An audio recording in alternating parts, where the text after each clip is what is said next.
Assalamualaikum warahmatullahi wabarakatuh semua. Baik, di sini aku ingin berbagi lagi bagaimana caranya menghindari 9 kesalahan saat live streaming di TikTok agar akun kita tetap terjaga dari namanya banned yang sampai mengakibatkan pemblokiran secara permanen.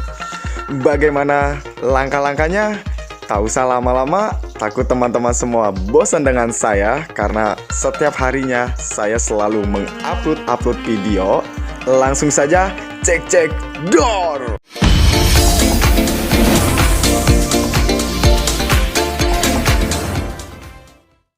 Baik, di sini adalah penjelasan penyebab akun TikTok kita terbanned. Sering bertambahnya pengguna aplikasi ini, tentunya kendala akun di banned juga akan semakin marak terjadi. Banyak pengguna yang tidak menyadari melakukan kesalahan saat menggunakan aplikasi TikTok yang dapat menyebabkan akun diblokir. Ketika kita sedang live streaming bersama teman-teman atau live streaming game di TikTok, kita melakukan hal kesalahan kecil yang tidak kita sadari bahwa di situ melanggar pedoman TikTok sehingganya kita mendapat teguran dari pihak TikTok. Berikut penjelasan beberapa penyebab utama untuk mengetahui indikasi apa saja yang menyebabkan akun TikTok kita terbanned. Yang pertama yaitu adalah tindakan spam. Nah, tindakan spam ini itu adalah yang dilanggar oleh komunitas TikTok atau pelanggaran-pelanggaran seperti ini yang dilarang oleh pihak TikTok. Penyebab pertama yang membuat akun TikTok diblokir yaitu tindakan spamming. Misalnya menjual atau membeli viewers atau penayangan. Nah, itu dilarang ya teman-teman. Seperti kita membeli penayangan, maksudnya membeli penayangan itu kita membeli viewers ya kan, untuk menonton lebih banyak video-video kita. Spam komentar, like, followers, search, dan segala jenis spam yang bertentangan dengan pedoman TikTok yang menurut TikTok ini adalah spam. Hati-hati langkah yang teman lakukan untuk membantu teman dari teman agar FYP atau agar akun ini cepat berkembang, namun TikTok malah melihat akun teman-teman itu sebagai spam. Itu harus hati-hati ya teman-teman semua. Selain itu, peniru identitas milik orang lain dengan tujuan untuk menyesatkan orang lain juga akan membuat akun kita mengalami pemblokiran bahkan secara permanen. Jadi ketika kita memiliki identitas orang lain atau menyamar dengan identitas orang lain dan kita ketahuan oleh pihak TikTok, maka akun kita itu akan segera ditinjau. Jika memang benar itu bukan akun real kita, maka akan dilakukannya pemblokiran secara permanen. Dan langkah selanjutnya yaitu yang kedua, indikasi peretasan akun. Nah, ini ya teman-teman yang sering kepoin akun orang lain atau ngepoin akun si doi dengan cara tidak dikasih passwordnya atau emailnya, lalu berkesempatan untuk menghacker ya, bahasanya seperti itu harus hati-hati bahwa akun tersebut tidak salah. Ketika kita ingin memasukkan akun itu selalu salah dan terbaca oleh TikTok, maka si akun itu akan terblokir. Si doi atau teman kita itu sangat disayangkan akunnya terkena blokir akibat imbasnya orang-orang yang tidak bertanggung jawab. Saat seorang mencoba login dengan akun yang bukan miliknya, nah yang apa aku sebutkan tadi, sehingga terjadi kesalahan dalam memasukkan password secara berulang juga dapat menyebabkan akun TikTok terblokir. Jadi ketika kita memasukkan password lebih dari 3 kali, itu akan diberi peringatan oleh pihak TikTok. Hal itu sama saja seperti saat kamu memasukkan PIN ATM yang salah beberapa kali dan ATM tersebut akan langsung auto terblokir. Ya, teman-teman semua, ketika teman-teman memiliki ATM dan memasukkan PIN ATM-nya salah sebanyak 3 kali, maka ATM teman-teman semua langsung diblokir.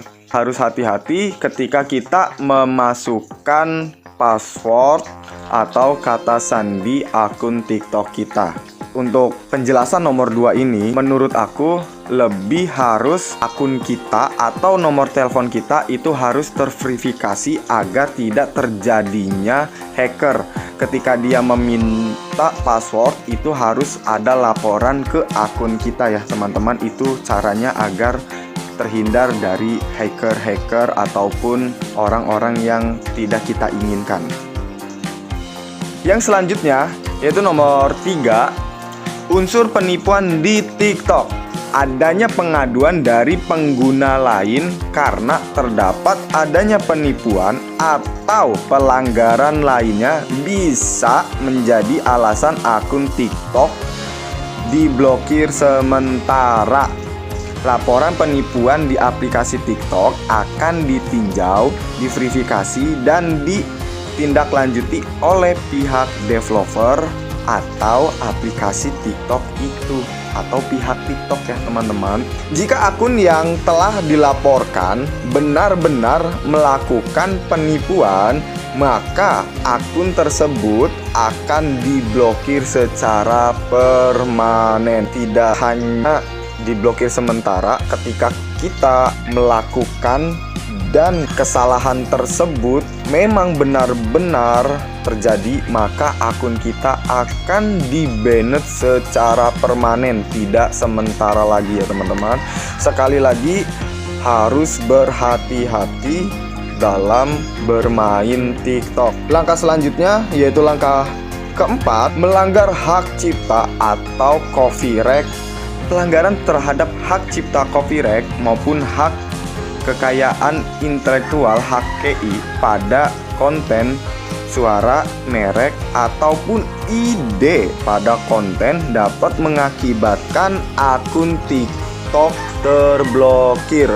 Maksudnya yaitu copyright ini ketika orang lain mengupload video, lalu video orang tersebut viewersnya mencapai jutaan, ribuan, dan like-nya pun sampai ratusan jutaan dan menyampai angka M. Semisalkan seperti itu. Lalu agar channel kita ramai, kita copyright lah konten tersebut, lalu kita upload dengan akun kita. Itu yang namanya copyright ya teman-teman. Itu yang harus kita jauhi, harus kita hindari. Karena apa? Copyright ini dimana-mana memang tidak diperbolehkan. Ibaratnya itu membajak hasil karya orang lain yang benar-benar dia ciptakan sendiri, lalu kita copyright atau kita terima jadi.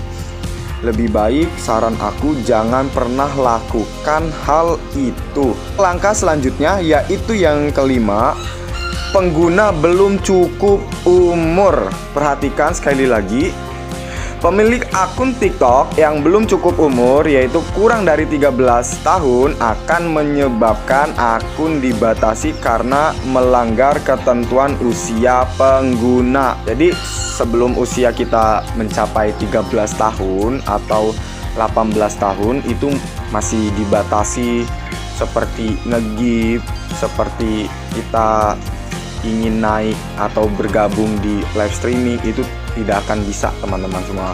Oleh karena itu, TikTok yang digunakan oleh anak berusia di bawah 13 tahun harus mendapat pengawasan dari orang tua. Makanya di live streaming ini kita tidak boleh membawa anak-anak menyertai live kita, Jika itu terjadi, maka akun kita akan terblokir atau dapat teguran oleh komunitas TikTok. Langkah selanjutnya yaitu yang keenam, intimidasi atau pelecehan dalam konten. Pemilik akun yang membuat video berisikan pelecehan pada pihak lain akan mendapatkan teguran pada akun dan video yang di-upload. Maksudnya intimidasi ini video-video yang seperti kita membawa orang lain dan orang lain itu kita, mohon maaf, kita jelek-jelekan atau seperti apa, ataupun kita bully atau pelecehan dalam konten. Jadi di dalam konten kita itu berisi pelecehan atau intimidasi terhadap orang lain ataupun pihak lain. Dan langkah selanjutnya yaitu yang ketujuh, konten berisi narkoba dan obat-obatan terlarang. Tidak hanya pada aplikasi TikTok, bahkan pada aplikasi lain adanya indikasi kampanye terhadap obat-obatan terlarang juga akan mengalami pemblokiran akun. Benar. Jadi tidak hanya di TikTok, namun ada di aplikasi lain seperti YouTube, Snack Video, dan lain-lain. Itu jika kita mengupload video berisi obat-obatan atau narkoba, langsung diblokir secara permanen. Dalam hal ini tidak akan melakukan takedown pada video berisi pemakaian narkoba, merek atau jenis obat-obatan terlarang, alat untuk menggunakan narkoba, menjelaskan hal terkait narkoba pada konten. Jika konten kita berisi penjelasan tentang narkoba, jika memang bukan dari pihak yang tertuju, maka konten kita akan terblokir. Lanjut, yang ke-8, menggunakan tag sensitif. Nah, maksudnya tag ini penandaan ya teman-teman. Menggunakan tag sensitif. Tag sensitif ini tidak sesuai tag apa yang akan kita tag ke orang lain atau pihak lain. Pembuatan tanda pagar tag yang mampu membuat keributan atau intimidasi pada salah satu pihak atau golongan tertentu juga dilarang di aplikasi TikTok. Perhatikan ketika kita mengetag ataupun ketika kita menandai sesuatu yang ingin kita tuju. Langkah selanjutnya yaitu yang ke-9 atau yang terakhir, video berisi provokasi dan kriminal. Stop provokasi dan stop kriminal.